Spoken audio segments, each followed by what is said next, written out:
ليه ما عملتيش مناخيرك في تركيا؟ بابا خاف. بابا خاف من الاتراك؟ ماشي توكلنا على الله.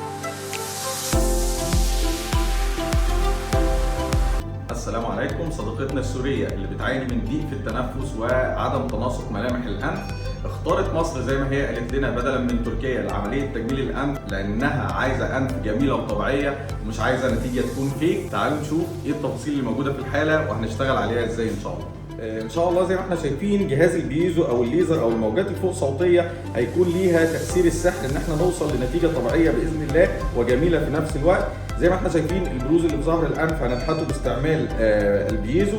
عظام الانف من اعلى ان شاء الله يتم نحتها. ارنبه الانف مشقوقه عندنا 2 نقطه نور، ان شاء الله في نهايه العمليه يتم نحتها وضمها ورفعها الى اعلى قليلا لتصبح تعكس نقطه النور السايط عليها، بالاضافه الى اصلاح اعوجاج الحاجز الانفي من الداخل ان شاء الله. صديقتنا فضلت مصر على تركيا عشان توصل لانف جميله ونتيجه طبيعيه، وكانت خايفه ان يكون في نتيجه فيك.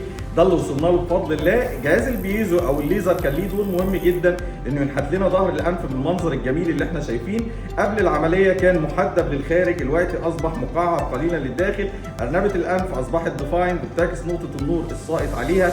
كمان عظام الانف من اعلى تم نحتها، الغضاريف المكونه لارنبه الانف، بالاضافه الى اصلاح اعوجاج الحاجز الانفي من الداخل بالمنظار. وصديقتنا حققت حلمها كاملا باذن الله انها توصل الى تنفس افضل وضحكه اجمل.